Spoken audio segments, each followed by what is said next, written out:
अगं ज्याच्या दर्शनासाठी, ज्याच्या एका दृष्ट दर्शनासाठी हजारो वर्षापासून साधू संत तपश्चर्या करतात. काहींनी उलटं टांगून घेतलं, काही गळ्यापर्यंत पाण्यात, काही एका पायावर उभे आहेत, काही बिना अन्नाचे, काही बिना पाण्याचे, हवा पिऊन काही तपश्चर्या करतात.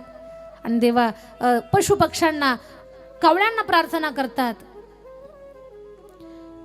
कागा सब तन खायो,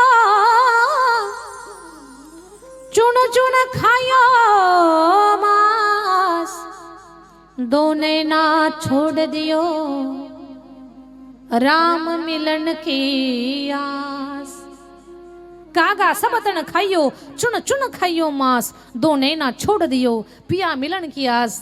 कावळ्यांना आमचं पूर्ण शरीर खा, लचके तोडून खा, फक्त आमच्या दोन डोळ्यांना धक्का नका लावू. ज्या दिवशी प्राणप्रिय प्रभूचे दर्शन आम्हाला होतील ना, तेव्हा बुबळ काढून आम्ही तुम्हाला देऊ.